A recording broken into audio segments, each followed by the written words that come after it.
welcome to Today in Woburn. I'm your host, Samantha Stone, and we have quite the class of gentlemen on the show today.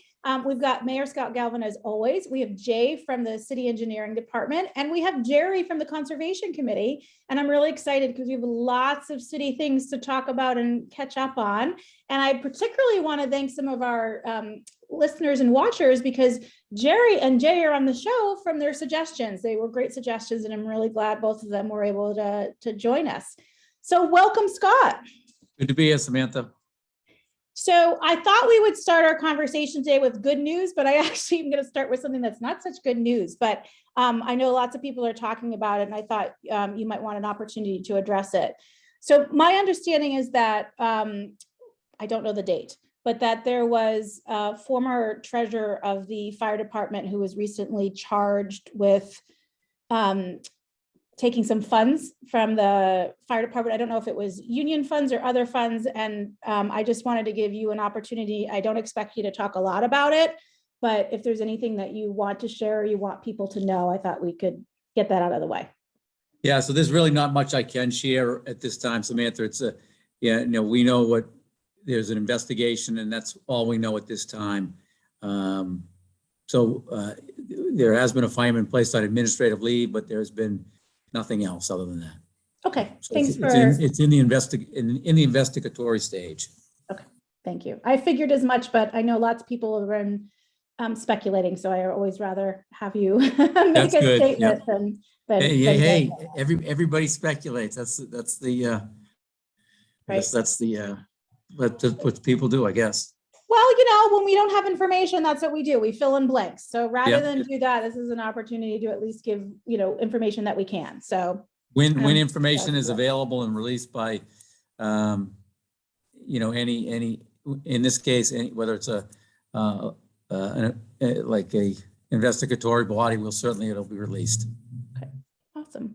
I want to talk about library trustees. I know that when we spoke last, we talked about, I think, March sort of being a target for having some of those open positions filled. Are we still on target to do that? Yes, I spoke to, I've been in, Hermaine comes in every Monday at 11. We talk about the happenings at the library and how we're progressing with trustees. And we have two potentials that I have to sit down with and talk to about their interest in being trustees. And initially, I've been told that they are. One of them is an attorney. The other one is involved in investment in the investment field. So interested in talking to both of them. But I do anticipate having something very shortly with those two, and they'll get us up to 7, and then we'll have 2 more left. Fantastic.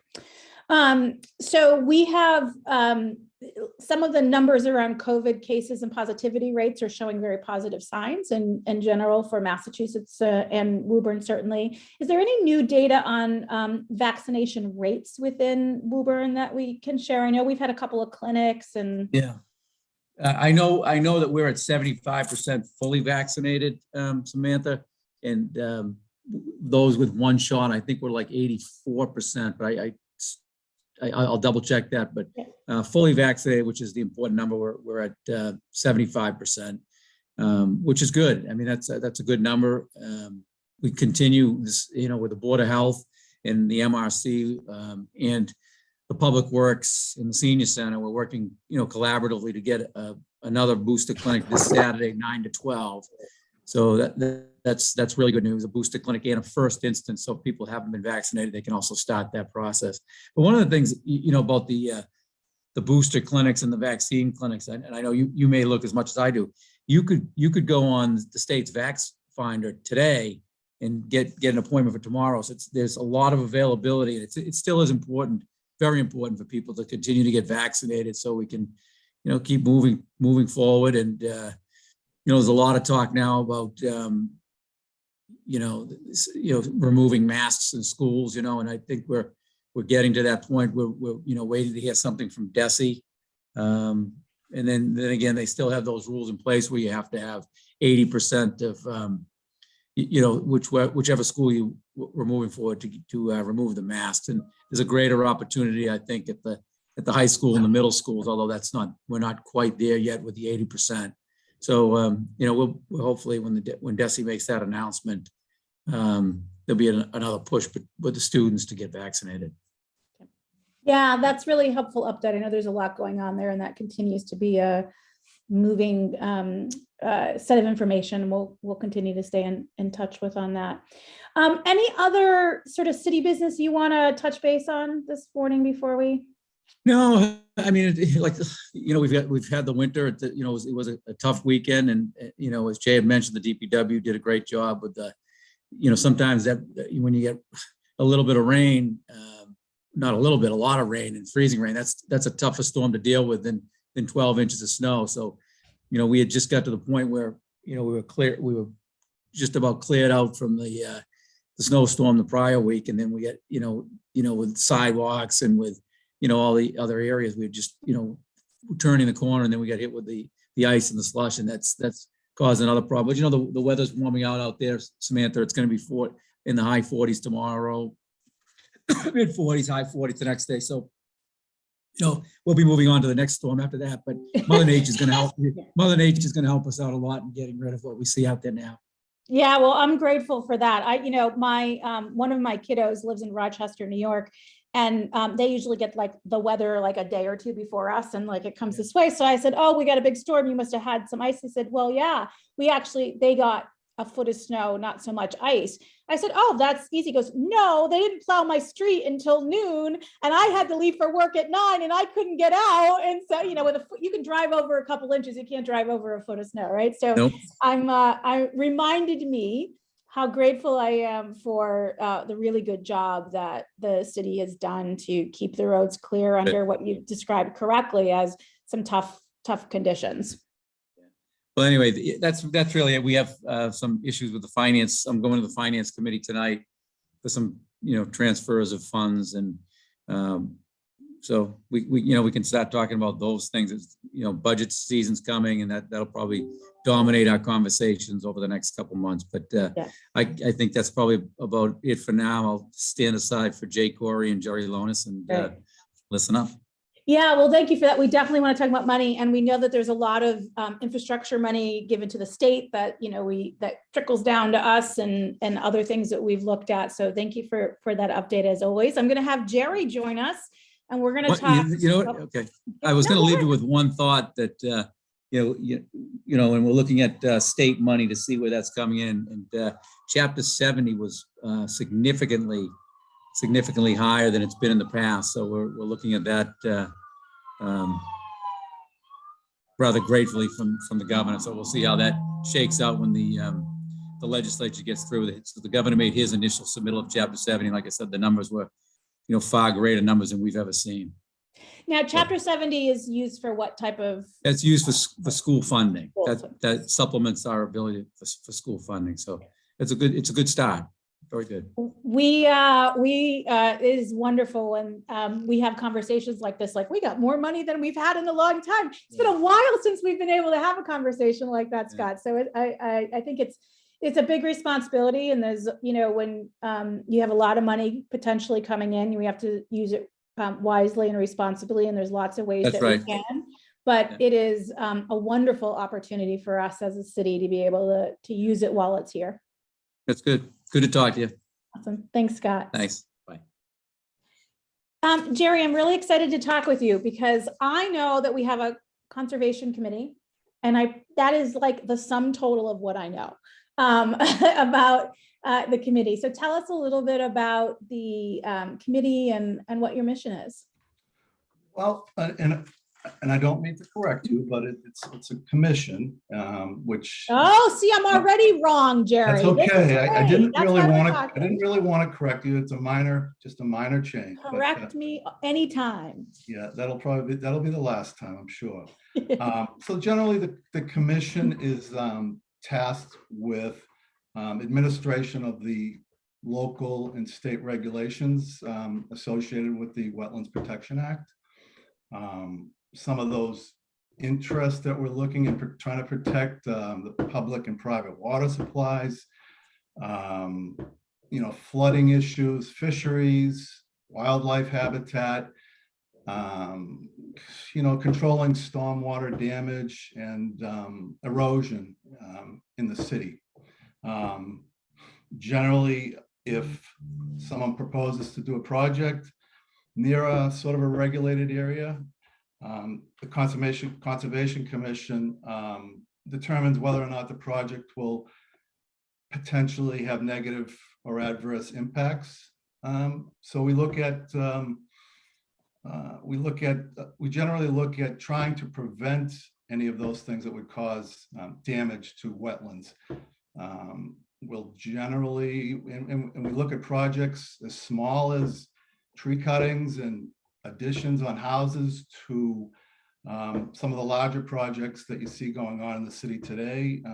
The Vale being one of them, the former Atlantic Gelatin, up at Winning Farm off of Lexington Street. You don't see too much of that right now. Most of the building is being done, like a quarter mile, say, off the street, but that's a huge project. And also Woburn Village, which is the old Woburn Mall. So those are some of the things that we've looked at. A lot of the Woburn Mall project, and I guess the Vale as well, is related to stormwater. So yeah. So is it like part of the building permit process where the Conservation Commission do you have to make a recommendation that gets accepted or not by City Council for areas that might be at risk? Or is it, does the commission serve in a different kind of capacity? I think we're separate entities, but we sort of work hand in hand. We have different regulations and laws that we follow. Generally, sometimes someone will come in with a building permit, and the building commissioner will bring the permit down to the office, and Administrator Murphy will take a look at it and determine whether or not the Conservation Commission needs to get involved with the project. One of the projects I'm personally excited about, where I'm sure you're involved, is the Old Hurl School, which has some wetlands next to it, which I had no idea was there until I went to a meeting that a number of people had participated in and shared with us. And there's quite a lot of land back there. Tell us a little bit about the commission's involvement in that project and things like that. Well, to this date, the commission has really not gotten too involved with the project. We will eventually when it all comes to to fruition. Generally, I've walked the site, and I know that's going to be a huge improvement over there. There's going to be some capacity to store floodwaters, which is going to be great because we need that over there. The brook, I believe it's Shaker. It's not Shaker Brook. One of the brooks. I can't help you out there. I have no idea what it's called. I know. Yeah, but Cummings Brook. Thank you. Cummings Brook is Jay to the rescue. Thank you, Jay. Right. So again, the Conservation Commission hasn't reviewed the project per se. We've heard about it and seen it, and it looks like it's going to be a fabulous thing for the city. Fantastic. So tell us a little, I know I in past years around Arbor Day, the commission has given out sort of tree saplings and things. Do you have something like that planned for this year, or other efforts like that to involve residents in some of the conservation efforts in improving our environment? Unfortunately, the last couple of years, due to safety and health concerns with COVID, we haven't had the tree giveaway. It's kind of gone from the sapling, which I have one in my yard that I got probably 20 years ago, to now we don't give out, we procure, between 50 and 100 trees, and we sell them to the residents at a much reduced price. And they're larger trees, and they're generally native. We like to see the residents planting native trees. It's good for native habitat.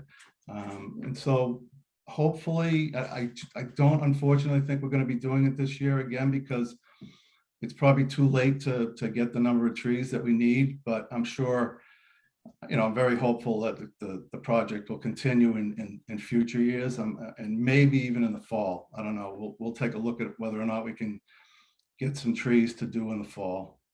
That would be great. Yeah, the whole COVID thing has, sort of messed that up, and we also have a conservation day, which we've had to postpone the last couple of years, and that generally involves getting out.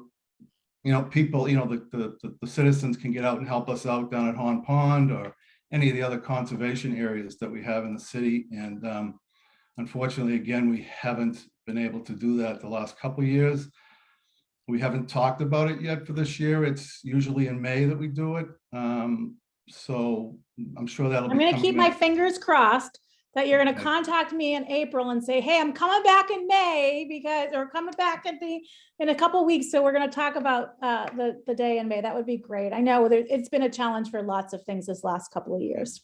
I look forward to speaking with you again, hopefully in April. And I did want to just say, before we ended this, that we really appreciate the help of Ren, Woburn Residents Environmental Network, and particularly Rod Flynn, who is out on these conservation land sites cleaning up generally on a weekly basis.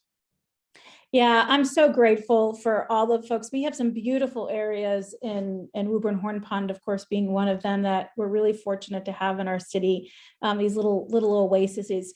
I have one more question for you, Gerry, although it may be a question in partnership with Jay. So Jay, feel free to chime in as well.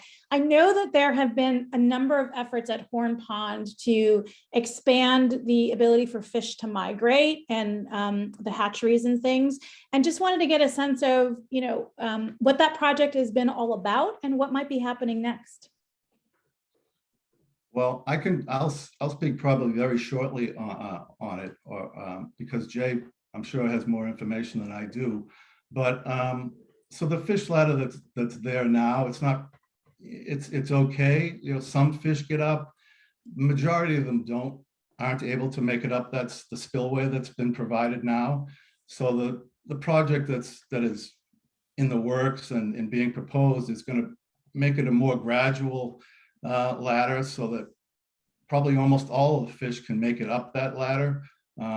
Unfortunately, I don't know if it was last year, but the 2 years previous to that, the fish migration has declined a little bit. And they believe it's probably not due to pollution or anything, but more to drought and a lack of water for fish to make it through the dams and up the spillways. So hopefully, I'm looking forward to that project. The Conservation Commission will certainly be reviewing it. So, but we're not the ones that are actually doing the project, but we will review it. Jay, jump in here. Tell us what's going on. The Damaged Natural Resources Trustees has given the city $1 million, and through the mayor's office, we're releasing a request for proposal to engage a designer that's going to look at several options for a fish passageway from Horn Pond Brook into Horn Pond. And Mystic River Watershed Association anticipates several 100,000 fish being able to get up there. So this will greatly expand their habitat, and we're looking forward. Now I'll talk about it a little bit more after you're done with Gerry. Yeah, thank you so much, Jay. That's an exciting project. Gerry, thank you so much for joining us. Please feel free to come on anytime if there's new projects or new things that you want to chat about. I think being protectors of our city includes protecting our environment and wetlands and other areas like that. Is there anything before I let you go that you want Woburn residents to know about, ways that we should be thinking about protecting our habitats and can help support your mission? There's a couple of things that we see. We don't go sort of looking for these things, but whenever we go to a site that is proposing to do something, we might notice that, a neighboring property is, depositing either, excavated material or yard waste, into a wetland area. So if you live near any of these, if the citizens live near any of these areas, just try to avoid depositing waste into the wetlands or streams, because they do eventually cause problems. They limit the flood storage that's available at the site, or they end up eventually maybe clogging some of the streams, which in the long term, start that's where floods start. So, and the city is doing everything that the city can to get these streams cleaned up and get water flowing the way it should. But the residents, I guess that's the one thing that I think would be a help if people didn't deposit yard waste and other things like that into the system. That is a good and healthy reminder for us. And I know we always talk a lot about Horn Pond because it is a gem and sort of the biggest area. And we talked a little bit about the wetlands over by the old Herald. We also have, is it Mill Pond? And a few other areas where we have great land and nature, but also sometimes in all of these areas that people leave their garbage behind, and it's our jobs not to let that happen. Yeah, and just to add, eventually, like all of these little small streams, they go to bigger streams, and then they all generally end up at Horn Pond. So we got to do whatever we can do to protect the small ones so that the larger one stays protected as well. Excellent. Thank you so much, Gerry, for joining us. I really appreciate it. I Jay, appreciate you having me on, Samantha. Thank you. Anytime. Jay, let's talk a little bit about fish because we started that conversation. Tell us a little, let's start our chat there about the project. You talked about an RFP that's being put out. Yeah, we actually have, working through the mayor's office, our engineering department, we essentially work directly for the mayor. We support the DPW, we support the Conservation Commission, all the boards in the city. We're essentially here to help. Some of the things that we've done over the past several years relative to stormwater management, flood control, and fish propagation. At the Herald School, you're familiar, we've been working with the Mystic River Watershed Association. They put up $100,000 for us to do some preliminary planning over there. And going forward, we have an earmark in the Congress to do design work if that comes out of the House eventually. We also received $1 million appropriation from the Damaged Natural Resources trustees for a fish ladder at Horn Pond. This is going to work on top of some municipal vulnerability program money that we got a number of years ago to look at stream improvements downstream for Horn Pond Brook. We also did some MVP work with the Shake Again Glen property. The mayor was able to have the private entity give 12.5 acres to the city. This makes it now contiguous so that we're going to build a little parking lot, do flood storage, do wetlands restoration, do some MS4 work, put in some conservation trails. Wait a minute, you can't say that, and I'm going to have to stop you. What's MS4 work? I'm sorry, that's stormwater management. Thank you. Sorry. Requirements. Sorry, sometimes I talk in acronyms. No, that's great. I love it. I learned something new today. Yeah. Well, speaking of stormwater management, if your viewers are interested, we have tons of tips maintained by our GIS coordinator, Matt Barrett, on our stormwater website page. Tells you how you can reduce runoff to your property, how to reduce pollution going into the streams, just general tips on what to do so that you're not impacting the rivers and streams in the city. And another thing, because it's that time of year, for those people listening, if you have a catch basin in front of your house, or if you have a hydrant in front of your house, when it snows, if you have time to shovel that out, shovel out the catch basin, shovel out the hydrant, you save everybody a lot of effort. And you can save a life by cleaning a hydrant. Anyhow, yeah. Always an important reminder for us, particularly as we start to get snow accumulating, right? This is the time of year that we have a storm and another storm and another storm, and sometimes it's hard to keep up. So if they can clear things, then it helps localized flooding problems. So getting back to it, Shaker Glen, again, the mayor was able to have a private entity donate 12.5 acres of land, which makes our project to go. We did some preliminary investigation. We received $2 million from the Damaged Natural Resources trustees. We have an RFP going out to get a designer there. So we'll get a designer for Shaker Glen, a designer for Horn Pond. We'll move forward with both of those projects. So on the west side of the Shaker Glen project, hopefully we can make localized flooding problems go away forever over there. We can have some very nice hiking trails that connect the Shaker Glen Conservation Area, which Gerry's group maintains, and give it connectivity to places like Whispering Hill and the Lexington Battle Road area. The mayor would like to extend walking areas so that you can get to all three from one central area. So this is good visions going on and lots of fun things to work on. Well, that's exciting. And that's a lot going on. It is, And yeah. I think a lot of us, myself included, don't realize how long it takes to do some of these projects, right? These are not things that, oh, we're going to do it, and then, in 6 months from now, we have the area cleaned and worked on. So these are multi-year projects that the team's involved in designing and supporting. New Boston Street Bridge, we just opened bids on that last week. The mayor's pretty excited about that. $24 million project. We've been working on that for 19 years. Yeah, I know. I am glad that you're in the position you're in, Jay, because I would have given up a long time ago. That's a long time to be working on a project. Well, when it goes to the state for funding, it just adds ad infinitum to it. I want to talk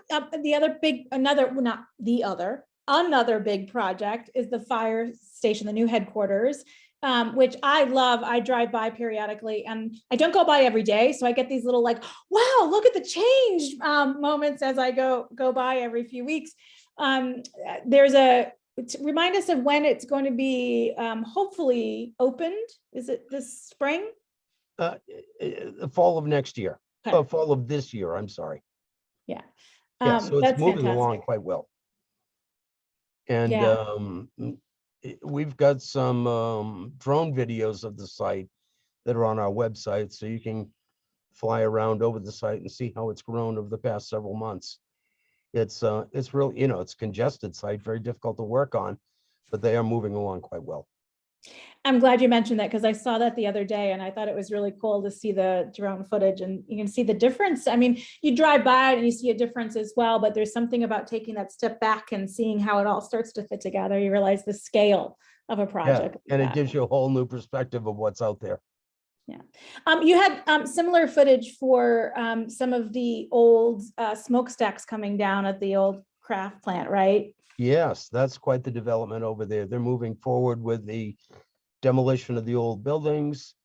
They're moving forward with the assisted care units, with the multifamily units. They're before city council with final permitting for their commercial entities going in there. So over the next several years, we're going to see a lot going on there. Very interesting project, big project, 60 acres. Big and exciting changes to the city. And then, of course, as we do all of these changes, taking the care to make sure that the infrastructure can support it, that we're protecting the areas that need to be protected and all of that. It's a big responsibility. And I know a lot of work goes into the things you do. One of the things that I'm really always impressed with, Jay, is all the projects we've been talking about, they're all different, right? They're different in every way. And it's amazing to me that a small team of engineers actually can support all of those different things and all the different expertise that it's required. So thank you for doing that. Now, we have a small piece. If you look what the mayor, the city council, and the planning director did before anything was envisioned there, I mean, it was all conceptual, detailing the overlay district that they wanted there, what kinds of entities going in that wouldn't be detrimental to the city, that would improve cities' taxes coming into the city. I mean, a lot of thought went into that before they ever came in with any kind of submission. So it's good planning on behalf of the city. Fun to watch those things before I ever get involved. Well, you know, it all comes together somewhere. So thank you for doing that. Thank you, all of the guests today. I've learned a tremendous amount. There's a lot going on in our city, and we're lucky to have stewards of that through the commissions and boards and staff and such that are there. Make sure to clear storm drains. We talk a lot about fire hydrant clearing, and that's really important. But the storm drains actually affect our flooding and our, how clear the roads are and a whole bunch of things. So those are great things to support as well. So, thank you as always. And Woburn, thank you for watching, and continue to take good care of each other. Have a great day, Samantha. Thank you, Jay.